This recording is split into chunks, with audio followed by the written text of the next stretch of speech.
Hey y'all, welcome back to my channel. This is Nurse Muriel. As I'm over here at Walmart waiting on my online grocery order.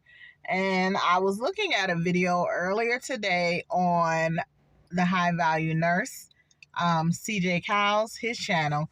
And y'all know when you watch videos, they give you ideas for other videos. And I really appreciate it because I'm running out of things to talk about, y'all. I guess to me, long-term care nursing seems so cut and dry because I've been doing it for so long. But then you look at something and you'll be like, oh, it'll give you an idea. So this one is for my CNAs, my LPNs.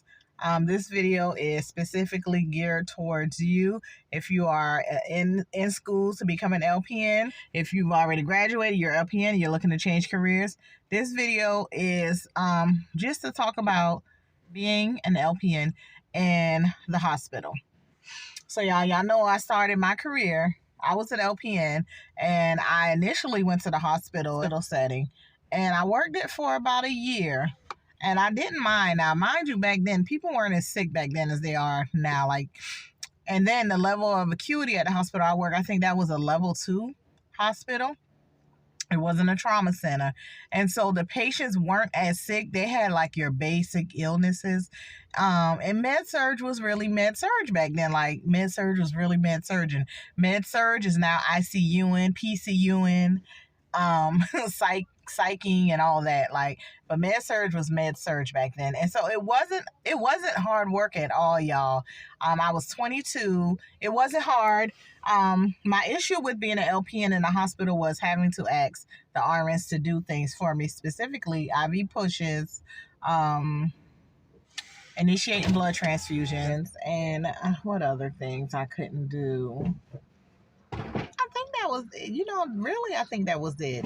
They say you can't assess, but let me tell you, when a new admission come on the floor, you're having to do that full admission, and the RN would just sign behind you that they assess. And this was before electronic MARS here where I worked as well. We had paper MARS. A lot of things were done on paper. So if I had an IV push that needed to be done, because I was assigned patients who had IV pushes and patients who had blood transfusions, I would have to leave a note on the med cart, because we had two big med carts on the whole floor with everybody meds in it, and I would have to leave a note upside down letting the RN know these are the duties that I have assigned for my patients that I'm not allowed to do.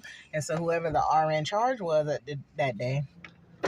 So the issue I would have would be when it was when I would neglect to put there was an IV push that needed to be done.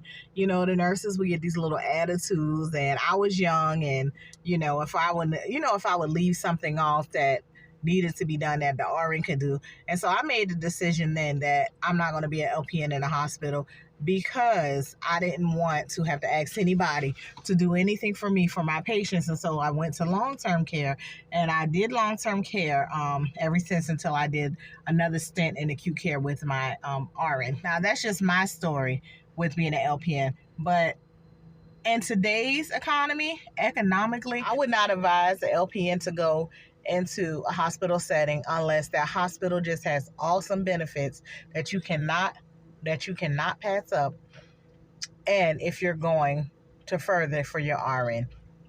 I say benefits because we have a local hospital here who has state benefits, and we all know that state benefits are the bomb.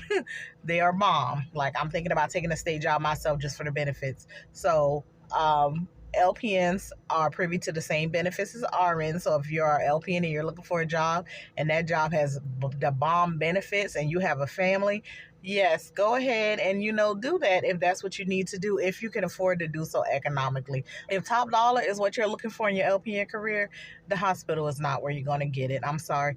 Not sorry. We all know the hospital is not where you're going to get it. I'm not necessarily saying long-term care is where you need to go as well, because there's corrections nursing and all that is paying some real good money now. But economically, working in the hospital as an LPN, it ain't where it's at.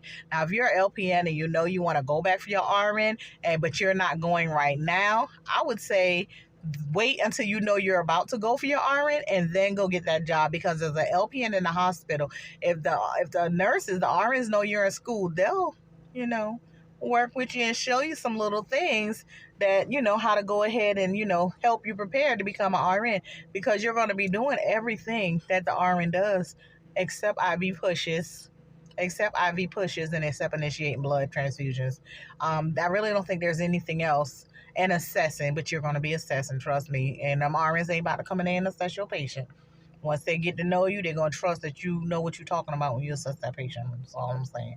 But if you know you're going to go back for your RN soon, then go ahead and work in the hospital. Now, if you are in school for your RN, go ahead.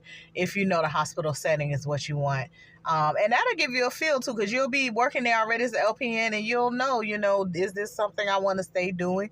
Is there other avenues I want to try out? In all honesty, if you're not one of those two LPNs, I don't advise going to work in a hospital. Let me say, ain't nothing prestigious about working in a hospital. Now, there are some hospitals that are considered prestigious hospitals, but you're still a worker in that hospital. Now, if you want to advance your career as far as in acute care, then I suggest, going into the hospital, working into the hospital, become a nurse manager, and then you may become, whatever else, however the hierarchy goes, if that's what you want to do. I suggest maybe doing that as an LPN so you can learn the politics and stuff. But if you're an LPN and you don't plan to go back to school for your RN, get your money, child. Don't go in them hospitals. Them hospitals gonna be trying to give you $26, $27 when you can walk up in long-term care and corrections right now and get as staff probably $32, and agency $40 to $50. It just doesn't make economic sense to me to even go to these hospitals as an LPN. If you know, okay, I'm going to re-enter school in a year for my RN, work about 6-7 months in long-term care, build your money up, because you ain't gonna build it up in the hospital. You ain't gonna do nothing but get stressed. You would have to work overtime in the hospital to really make up the difference for the money you would have gotten working long-term care corrections, y'all. So yeah, that's my advice for LPNs. If you have any, if you got anything to say, just leave it in the comments. Things might be different in different states, but that's how it is here in South Carolina. And I know because I was an LPN in the hospital. So talk to you guys later. Bye.